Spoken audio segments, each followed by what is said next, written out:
this video, I want to go over zone to zone trading, or grid trading, as some people call it. And the reason that this is important is because you'll understand how to kind of section off the markets and know where to find your points of interest in the market, almost regardless of what strategy you trade.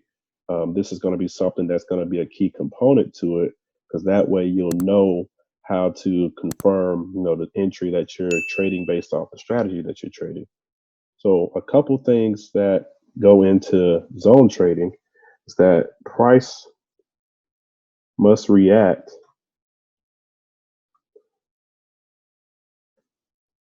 to the zone. And then price has a history of respecting that price area.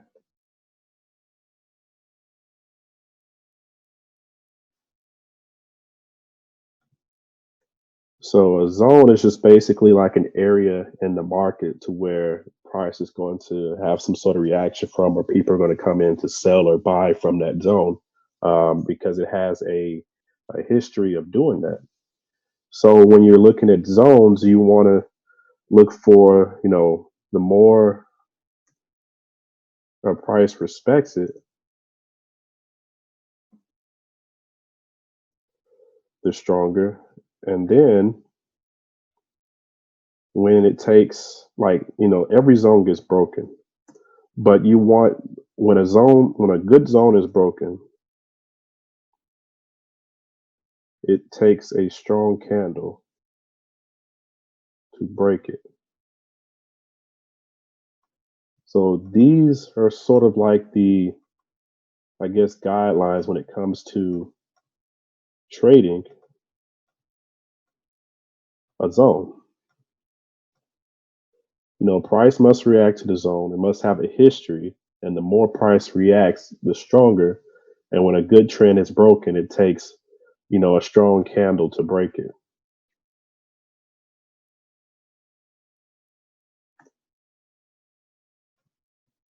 It takes a strong candle to break it. Now, the other thing that likes to pop up at zones is candlestick patterns show up often. So what are candlestick patterns? Dojis, vectors, and I'm just going to focus on dojis, vectors, railroads. I'm just going to focus on these four, and engulfing candles.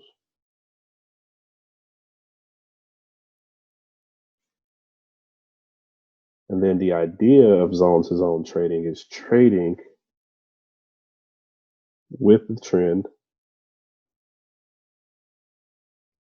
on breaks and retest of the zone.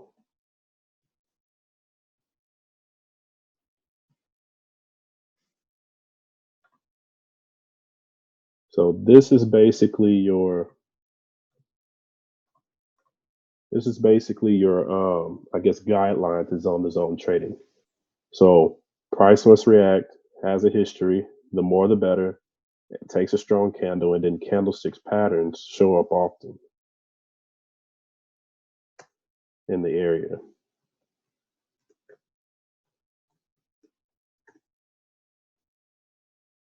So let's go identify a zone first.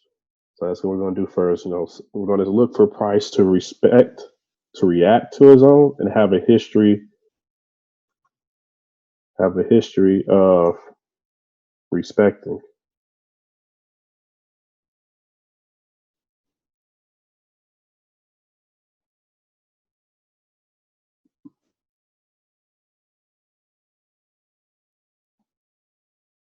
One sec.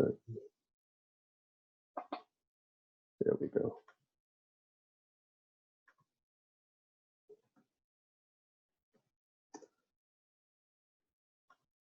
All right. So first, we look for price to react to an area and find where price has a history. So we're going to go down to EuroCAD, And we're just going to kind of bring this together a little bit.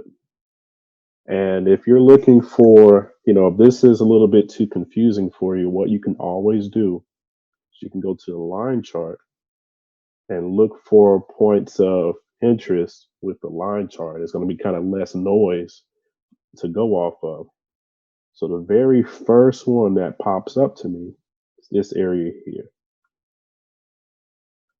This area here. And if I was to kind of outline, you got this, got this. That's a strong move, so that counts too. That.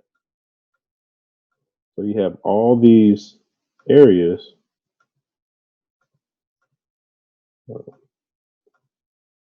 That circle doesn't count. That was a mistake.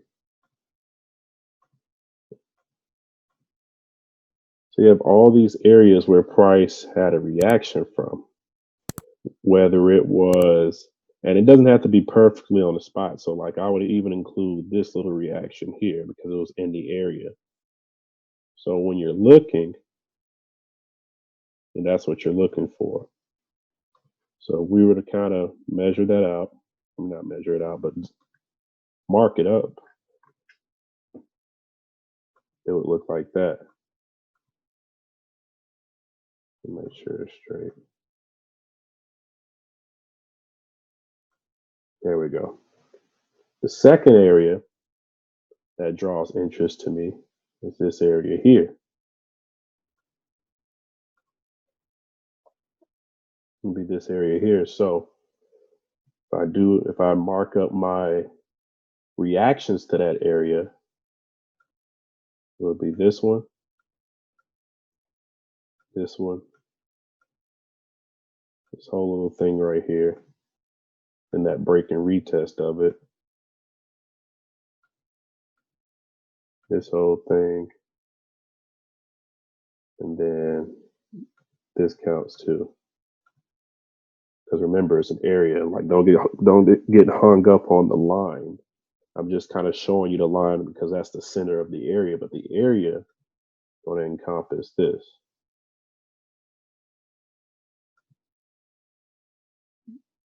That would be the area.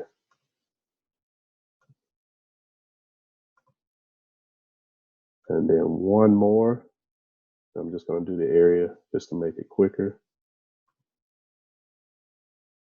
Would be this one here.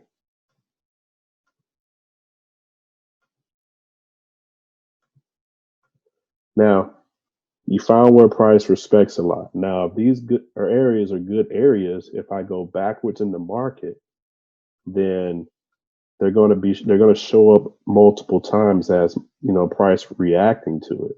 So if I go back, let's see what happens. Look at that right there. You have this right here.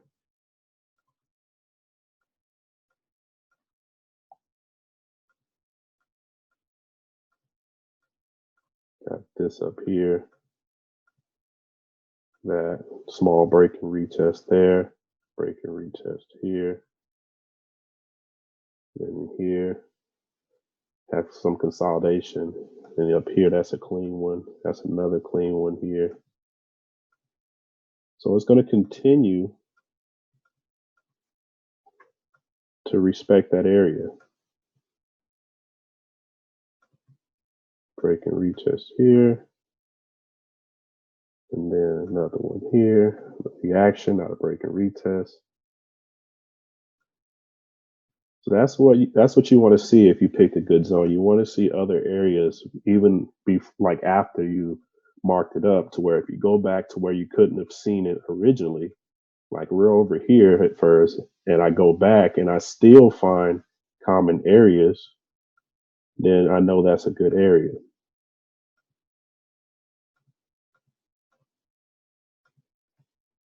So now you know kind of the strength of an area. So let me go back to the candlesticks. See, it's much easier to find them when you're doing the line charts. And once you get good, you can find it with the candlesticks or whatever type of chart that you use.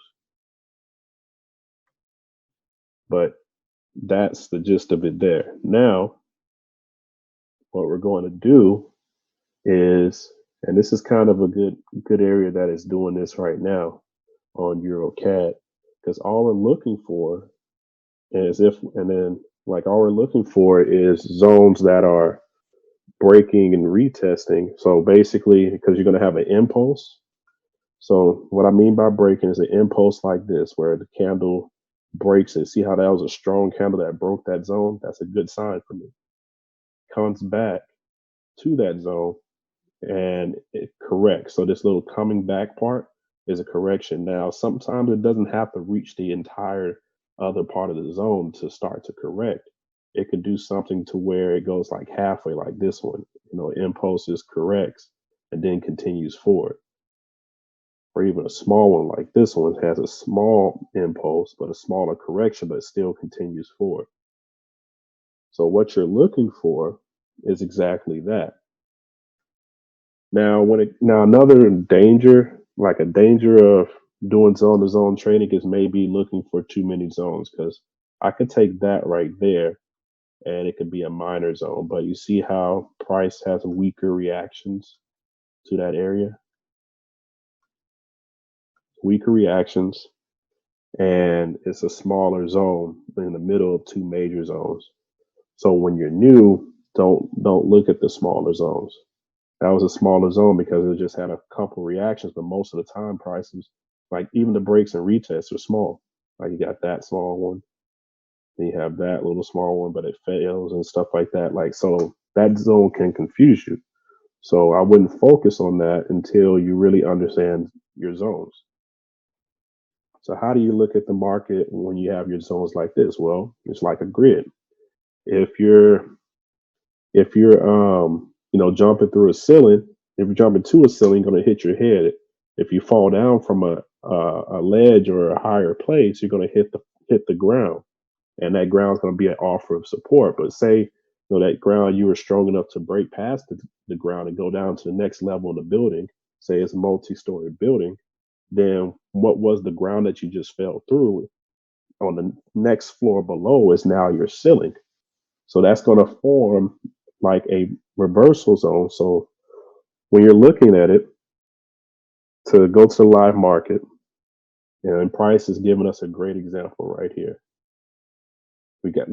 Price was in this zone. So to highlight it, Price was in this zone. That zone right there. All you're looking for is for Price to tell you where it wants to go. Either it's going to go down like that, and then correction, and go down to the next zone, or let me see if I can find a zone real quick above it. Here we go. Or it's going to go up and then correct to the zone that it just broke, and then continue on to the next zone. There we go. That looks better. Continue on to the next zone. Yeah.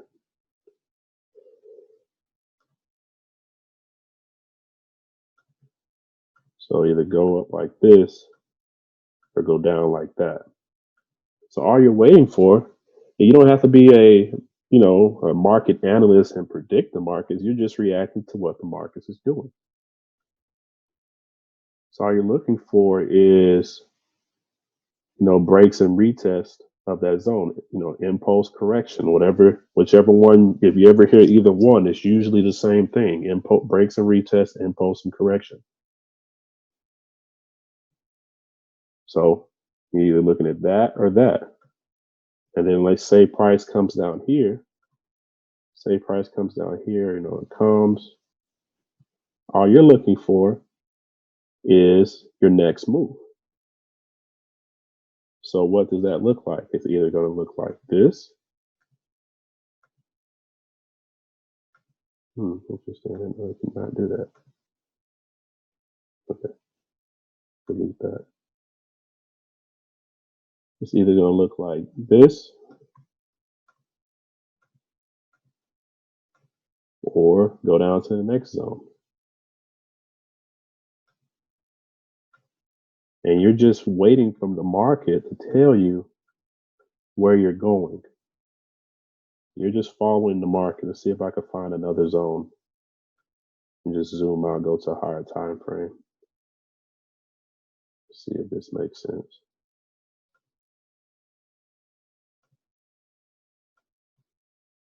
And it does.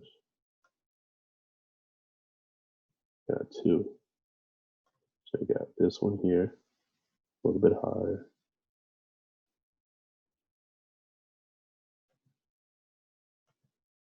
And then you have this one.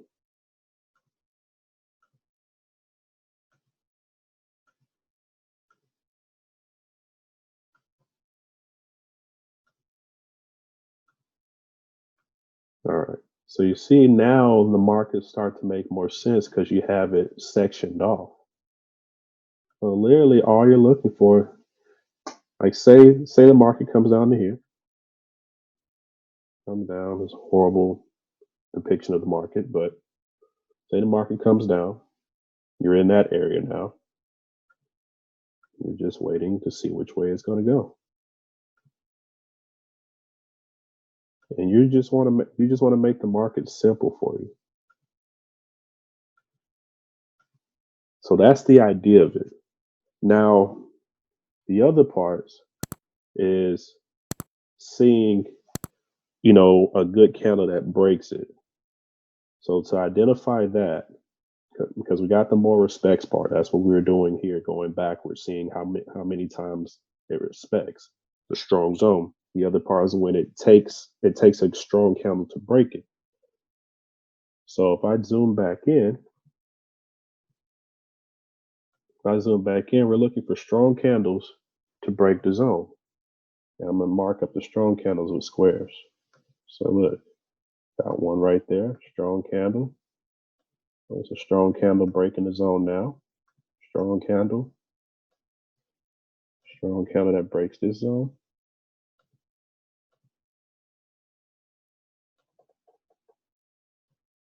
Strong candle, like they're strong because their bodies are big and they don't have much dojis. So you see how if I take this away, this is a perfect example.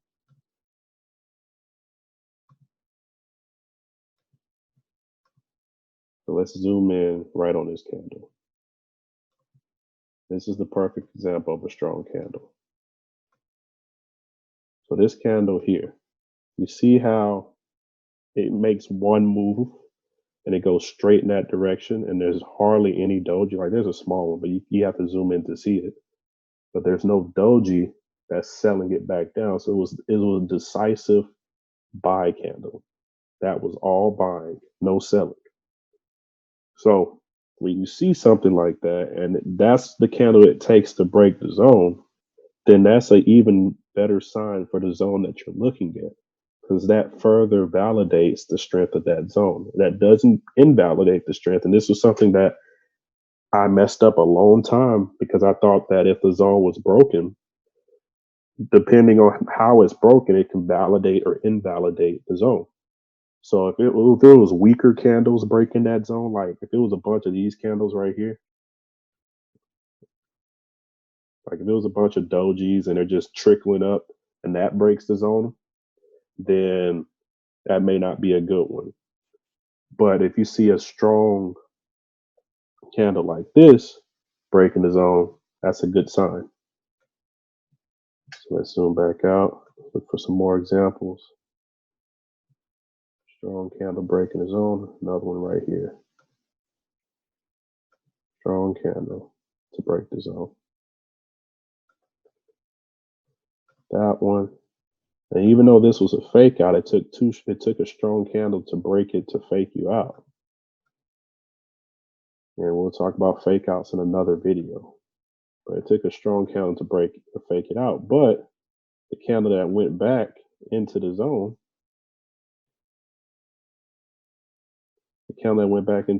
was another strong candle. So that just makes this zone even that much better. Even though there was a fake out that happened there, it still took a strong candle to break it. So, and then just this last one as an example, strong candle here. Oh, wrong one.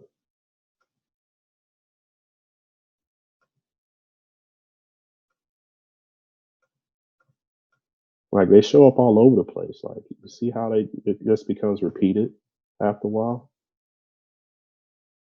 Strong candle, strong candle. Like I can literally just do this every pair, every chart, and this rule would apply.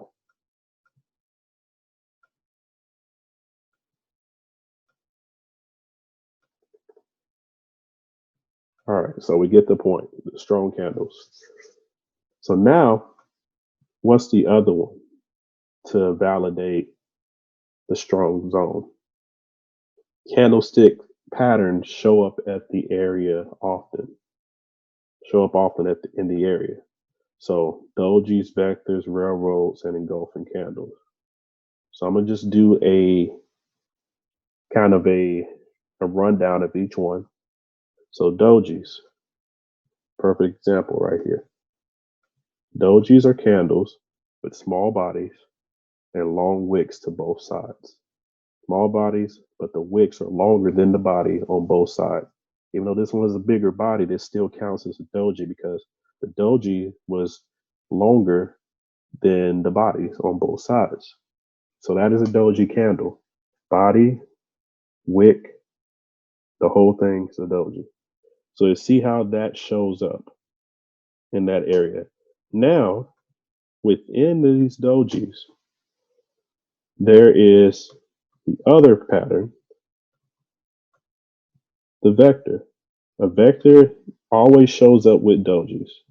So if you see a bunch of dojis, there's a chance a vector can be there too. A vector, if we go back to that same example, a vector is just a string of wicks in the same direction. So a string of wicks. That's probably the better definition. A string of wicks, so a cluster of wicks. So this right here. And usually you want to start the vector at 3 or more wicks. So if there's 3 or more wicks rejecting an area or rejecting a common zone, that's a vector. So let's go find some other examples. Other examples of a vector. And with other thing with vectors too, here's a great one. Is sometimes I like going down to the 30-minute. I think, in my experience, that's where I've seen the most vectors. So on the 30-minute, maybe the 15, but I like sticking with the 30-minute. See, this is 1, 2, 3, 4, 5 wicks. That's a strong vector right there. Very strong vector. What did it lead to? It led to a huge move down. So these strong vectors signaled a huge move down. That was, let's measure that real quick. It was a 100 pip move down, signaled by those vectors. Especially, let's kind of dig into this a little bit deeper so you really understand. So you see how the wicks are majority longer on the top side than they are on the bottom side? So let's get the box out the way. So most of the longer wicks are on the same side. Really, all of them. That's longer, that's longer, that's longer, that's equal in length. So, and then that's longer. All of that is a great sign for a vector. When you see like the wicks on the same side, so what does this mean? That means that price, if you see a wick, that means price was there at one point. So at one point, this candle, oh, let me line that up correctly. It's not going to let me.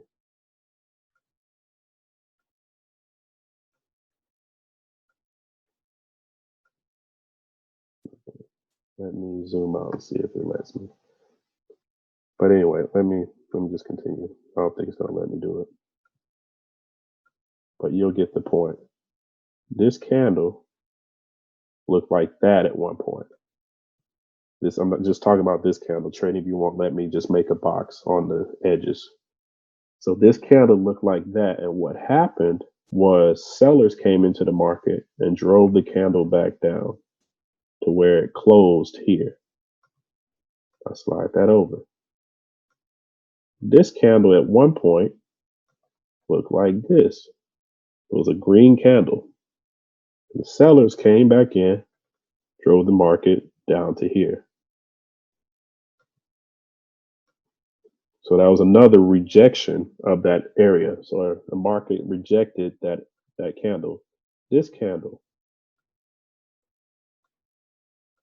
at one point, looked like this. There was a point in that hour where that candle looked like that. It was a strong green candle.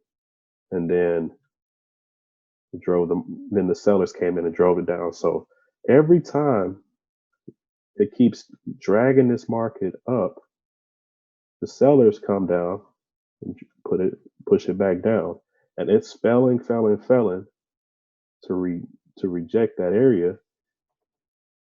At one point, this candle looked exactly like this. It opened here and looked exactly like that. And then the sellers really smacked the market down. That's what happens when you see a wick, whether it's buying or selling.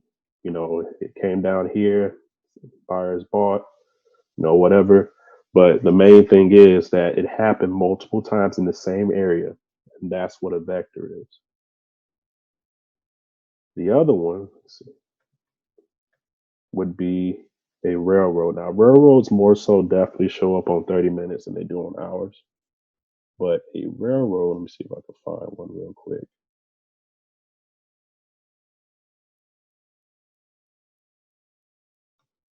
This is probably the best example here. But let me show you. So a railroad basically is one candle in one direction, followed immediately by a candle of around the equal length in the opposite direction. So it can look like that, or like on your charts, I use white for my red. I don't like using red candles. Or it could look like that. So then you have the buyer's railroad. The buyer's railroad looks like this.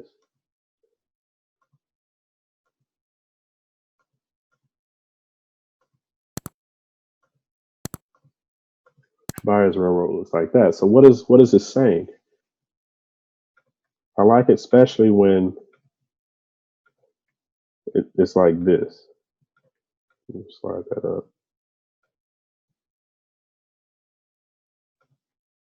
Let me do this. So the market's coming down. The market's coming up. Market's coming up. Makes a final push. Hits a zone. So it's usually a zone up here. Hits a zone. And then it makes a equal or relatively equal push in the opposite direction. That's a railroad. It kind of looks like railroad tracks. Same thing with this one. Price is coming down.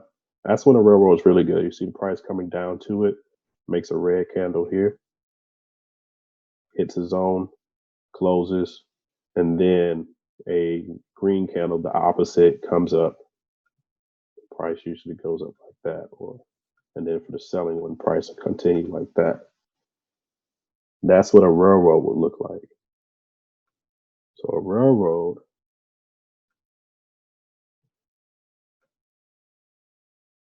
see, here we go. That's probably the closest. And then they're not going to always be wickless like this. Sometimes they'll show wicks. So like this example is going to have a little bit of a wick. Oh, there we go. Right when I find one, I find a better one. There we go.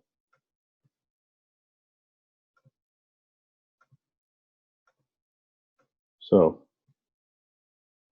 price has majority been coming up to this area. So price was coming up. This is a railroad here, by the way. That's the railroad. So price was coming up to this area. It hit the zone. You see the vector, you see the area of zone, the price reversal zone. So you're seeing all of that at this moment.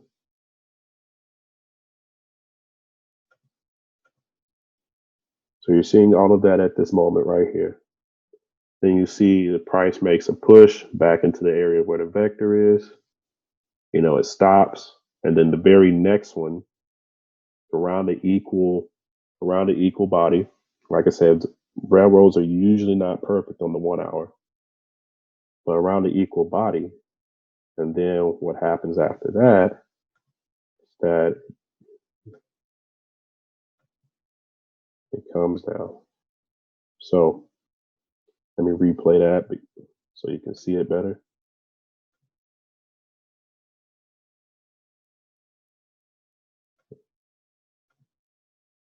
Slow it down a little bit. So price, let me just repeat, price was coming up to that area. Railroad was formed. You got vectors, and you have a railroad that forms in the same area. Very good signs. And then from that point, price goes down. Right from that point. So those are things that you can use to confirm it. This one, you see this little break and retest here. This little break and retest here. You see that there's dojis. Got dojis right here.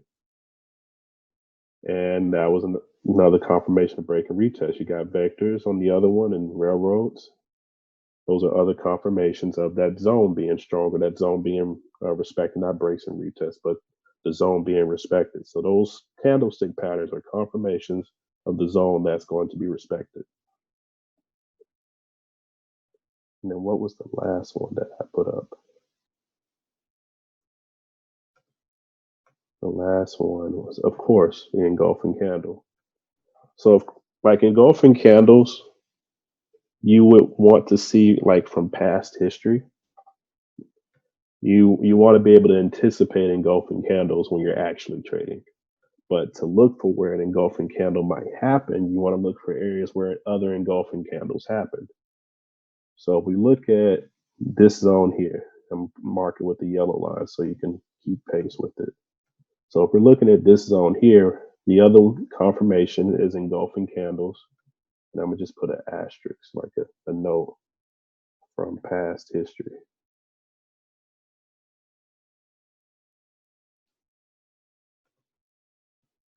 So dojis, vectors, railroads are live market confirmations. Engulfing candles are zone confirmations from past history.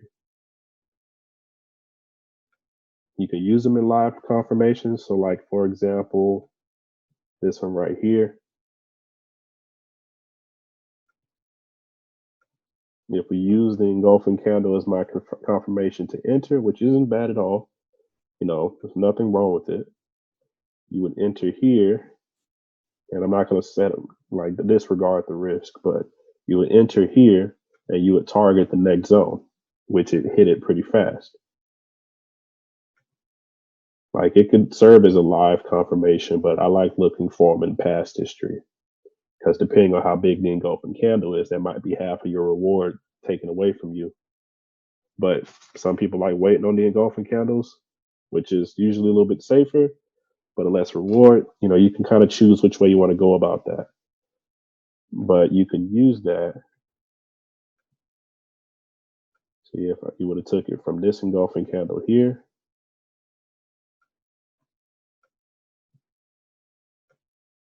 so you close of that candle. Let me highlight it so you know which one I'm talking about. So the close of this candle is a square.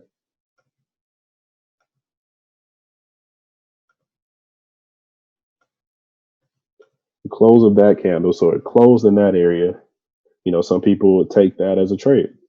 Nothing wrong with that. You see how it went straight there, and hit your take profit, whatever you want to do. But back to the past market scenarios. So say if price is here. Say if price is here. And I'm looking to see if there were engulfing candles that happened that came from the zone that I'm looking at. I would look left. And when it comes to engulfing candles, I like looking for engulfing candles that are heading in the same direction as what I'm anticipating. If you're looking for the opposite engulfing candles, what you want that engulfing candle to do is close at that zone. So, because what that tells you is there was a strong push and then something stopped it in this area. So that's how you would use an engulfing candle from an opposite direction to confirm, a trade. Now, but what you want to do is look for engulfing candles in the same direction because those are stronger confirmations. That's how you would do it in the opposite area. So I'm looking for a sell here. Looking for a sell because it broke down. I'm looking for a retest sell. I see that there's an engulfing candle here, strong one that went down. You had two here. That's the engulfing candle by definition, but I also include strong candles. Me personally, I call these engulfing candles too, but by rule book, textbook definition, this is not an engulfing candle, it's an impulse candle. But the textbook engulfing candle is this one because this body engulfed 1, 2, 3, 4, 5, 6 candles.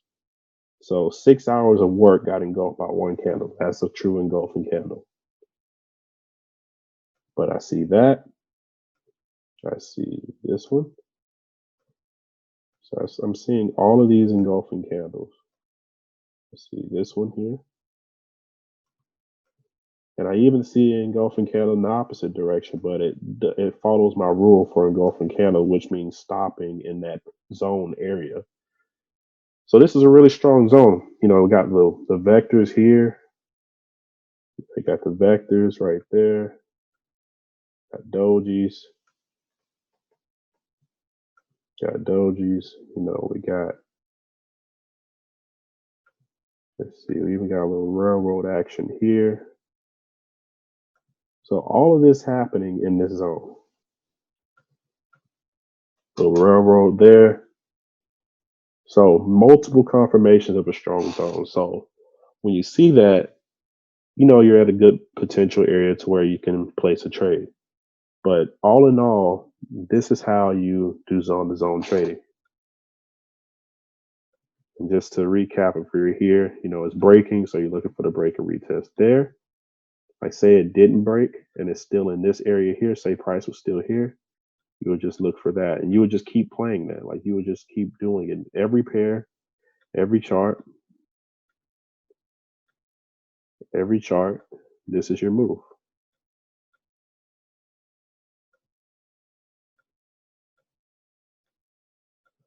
So some people can really do this. Now, the only, downside to this trading style is that you have to be present in the markets when the retest or the correction is happening.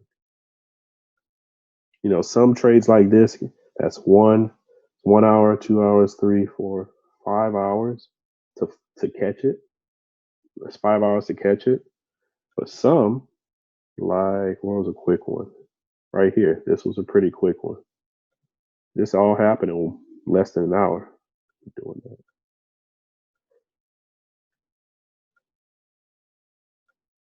So that happened in less than an hour. That one candle that kind of dipped down into the zone, that was less than 1 hour. So you may have missed that trade, which is fine. You're not going to catch every trade.